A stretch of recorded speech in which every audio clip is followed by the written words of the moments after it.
So in my last video, I discussed a little bit about the manner in which Victorianism can be viewed as an attempt by various authors of this period to achieve a kind of synthesis between binary opposites. And the first opposite binary that I would like to explore is derived from the title of the M.H. Abrams text that I mentioned earlier, The Mirror and the Lamp. So, The Mirror and the Lamp, the title of M.H. Abrams' 1950s classic about the Romantics, is itself a metaphor for two of his theories of art, and the two theories of art that I think the Victorians are attempting to synthesize. The mirror represents holding a mirror to reality, to reflect reality. This is essentially the mimetic function of art.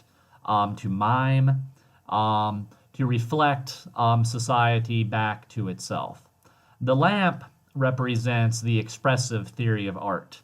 The lamp is the inner light of the poet shining out, this expressive function to represent the creativity and the personal genius of the artist casting light on society and creating a world from within the artist. I think that we most clearly see this synthesis taking place in the Victorians in the form of dramatic monologues. The dramatic monologue is a form of poetry in which the poem is cast as a speaker who is giving essentially, you can imagine it as an excerpt from a play. One of the most famous writers of dramatic monologues, Robert Browning, was originally a failed playwright. He tried to write several plays, but he quickly discovered, for whatever reason, he was incapable of writing a unified play with a variety of characters in a coherent plot. However, what he was able to accomplish with his writing and what he would focus on were dramatic monologues, these dramatic speeches given by characters in certain events and in certain moments. There are many dramatic monologues that Robert Browning wrote. The one that I'm going to talk about today is My Last Duchess.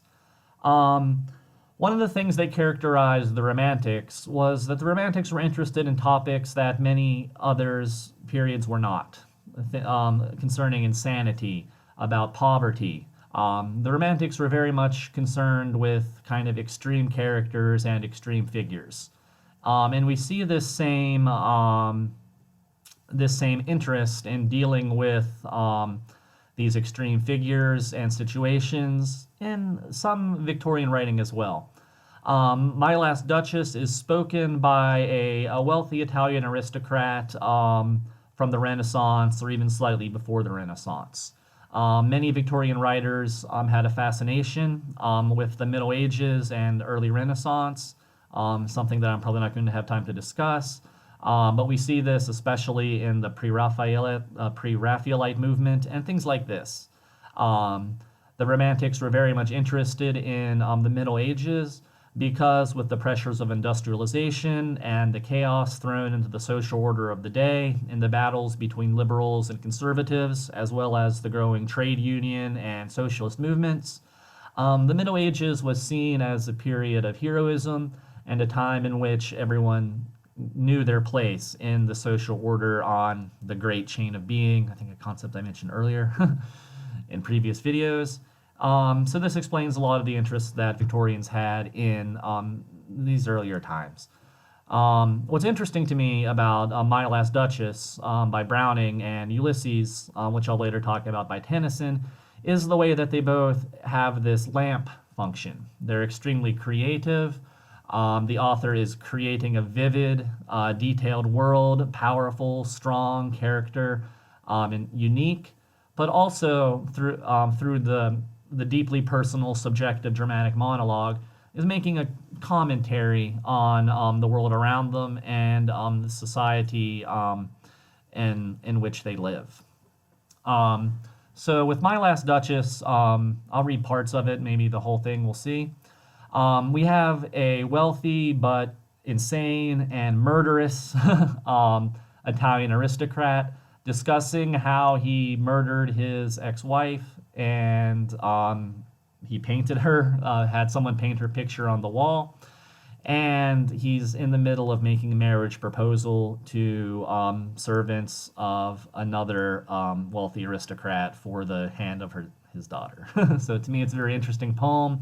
All of Browning's characters are like this. They're frequently insane, violent, and he's able to kind of capture their voice in a way that shows this love of these larger-than-life figures that the Romantics liked. But like with any Victorian, there are moral reservations, and we do not celebrate this vicious character of the Count as we would in someone like Byron, who would make him out to be a hero.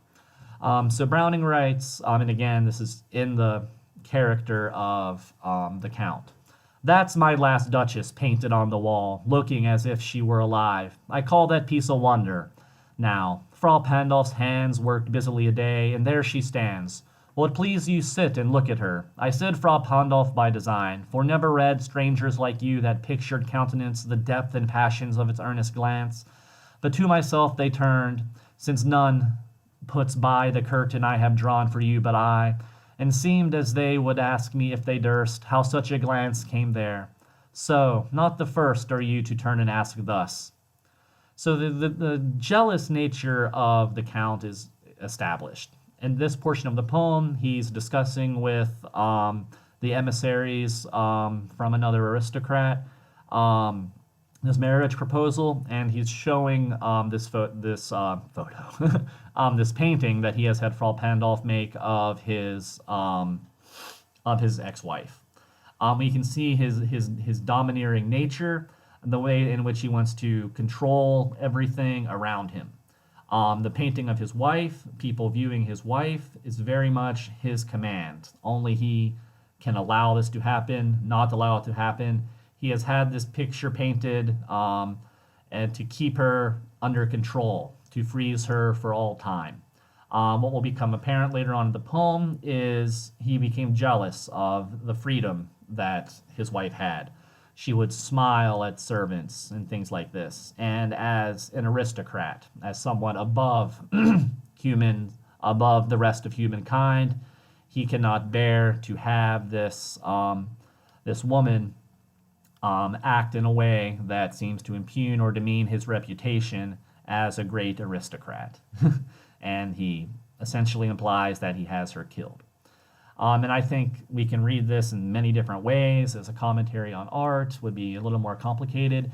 But we can also see it as Browning talking about the dangers of this kind of romantic egotism, of romantic solipsism, which seeks to dominate and to control by murdering its subject and denying its subject a certain kind of freedom or a certain kind of light. This is one reading of My Last Duchess, and one that I find attractive.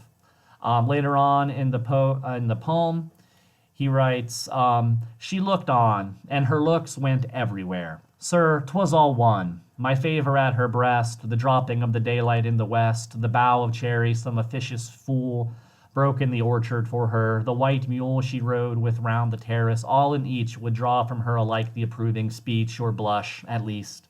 She thanked men. Good. But thanked, somehow, I know not how, as if she ranked my gift of 900 years old name with anybody's gift. Who'd stoop to blame this sort of trifling?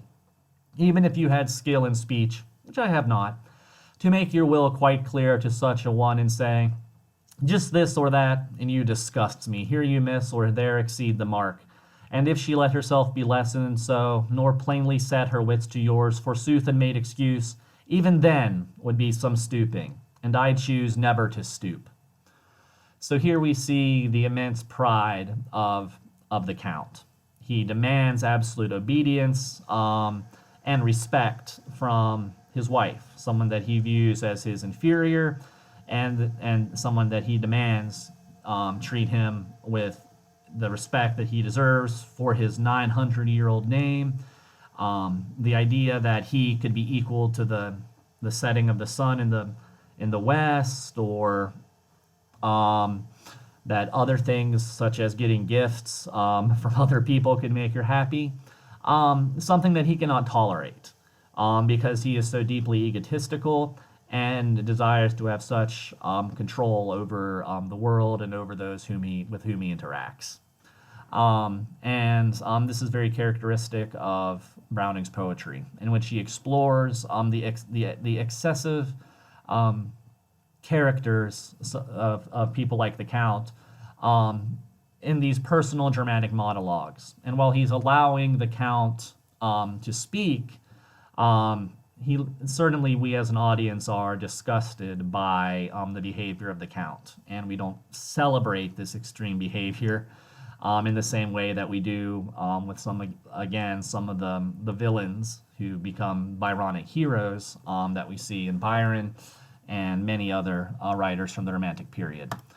Probably my favorite dramatic monologue is by Tennyson. Of course, any discussion of Victorianism will feature heavily the name of Lord Alfred Tennyson, because he worked throughout the entire period.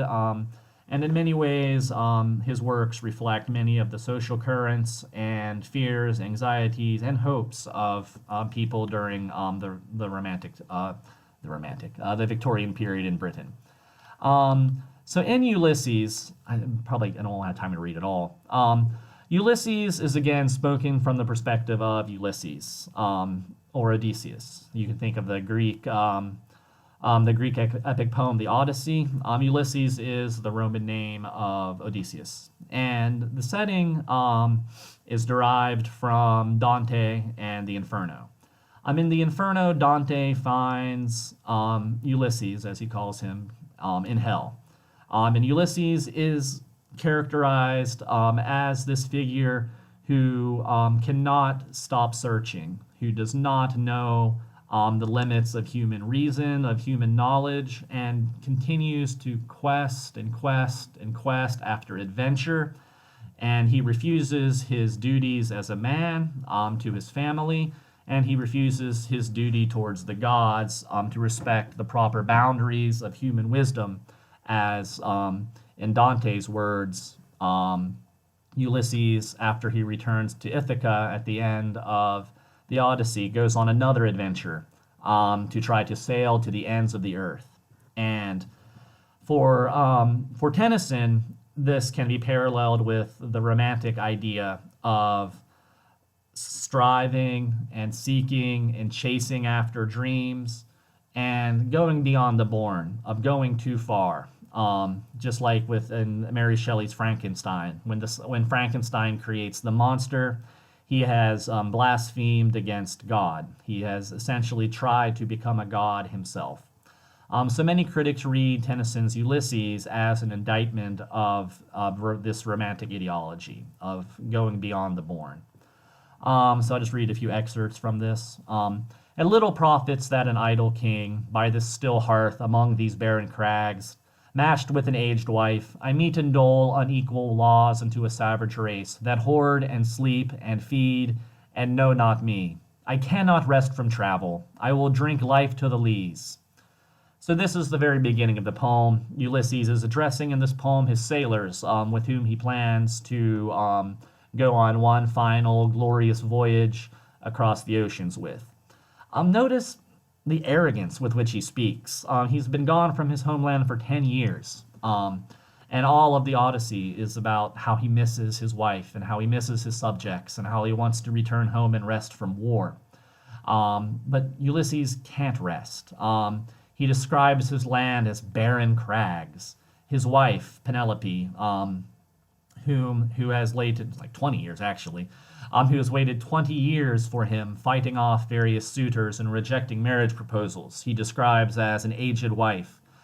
His subjects, whom as a king he is supposed to love, he describes as a savage race. So we see this Victorian criticism of this romantic ideal in the Byronic hero. The excesses of the Romantic period are criticized through this poem. Ulysses should be a legislator. It is his responsibility as a king to lead his people, to make his people better.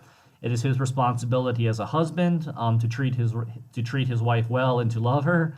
But because of his sense of adventure, he does not fulfill his responsibility or his duty. And in many ways, this concept of one's duty to society becomes important again in the Victorian period. Whereas with the Romantics, it was all about fulfilling yourself, even if you harm other people. Later in the poem, and Ulysses is an often quoted poem, there's many beautiful lines about never giving up, never stopping, always adventuring. It's beautiful on one level and very inspirational for people who are old, sad, depressed. It's, in one respect, you can read it this way, as being a motivation poem. But placing it in its context, we can clearly see that it's also criticizing these romantic excesses I mentioned earlier. He also, later on near the end of the poem, Ulysses says, little remains, but every hour is saved from that eternal silence, something more, a bringer of new things, inviolate were, for some 3 suns to store and hoard myself, and this gray spirit yearning and desire, to follow knowledge like a sinking star, beyond the utmost bound of human thought. So that's a very famous line, to follow knowledge like a sinking star, beyond the utmost bound of human thought. And again, on one level, we can see this as noble. He wants to continue to adventure. He is not going to rest. He is not going to stop. He is going to chase after knowledge. But again, from kind of a more cautious Victorian perspective, this can lead to madness, and this causes one to forsake one's duty. And again, at the very end of the poem, another very famous line, though much is taken, much abides, and though we are not now the strength which in old days moved earth and heaven, that which we are, we are. So he's addressing his sailors. These are old sailors who adventured with him in past days, and he's trying to revive their spirits and saying, we are old, but we can still accomplish much. One equal temper of heroic hearts, made weak by time and fate, but strong in will, to strive, to seek, to find, and not to yield. So again, we see this poem close with a very powerful appeal. To strive, to seek, to find, and not to yield. But one of the great things about the dramatic monologue form is it allows for this irony. So we can see this character of Ulysses and what he believes himself. But the irony comes from the fact that we are an audience, and we can see, bring in our own opinions. And we can imagine also the audience in the poem. When you read a dramatic monologue, you must think, I wonder what his wife is thinking about this. I wonder what his son is thinking about this, because they are also present in these dramatic monologues.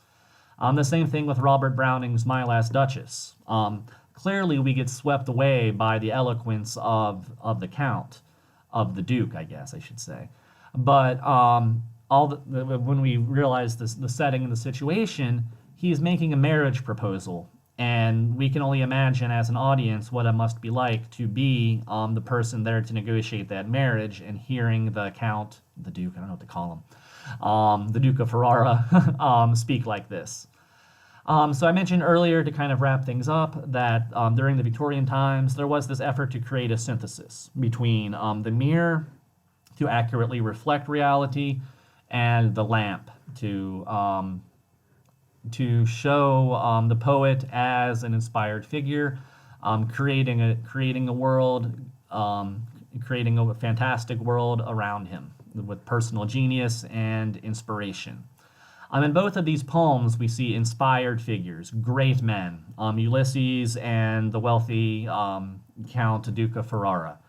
But ultimately, we are also given an ability to reflect on them as well as social figures, where they fail as social individuals, and through the perspective that is forced on us from the dramatic monologue form. So this is why I think the dramatic monologue form illustrates this attempted synthesis that the Victorians sought for, and is a characteristic form of the period.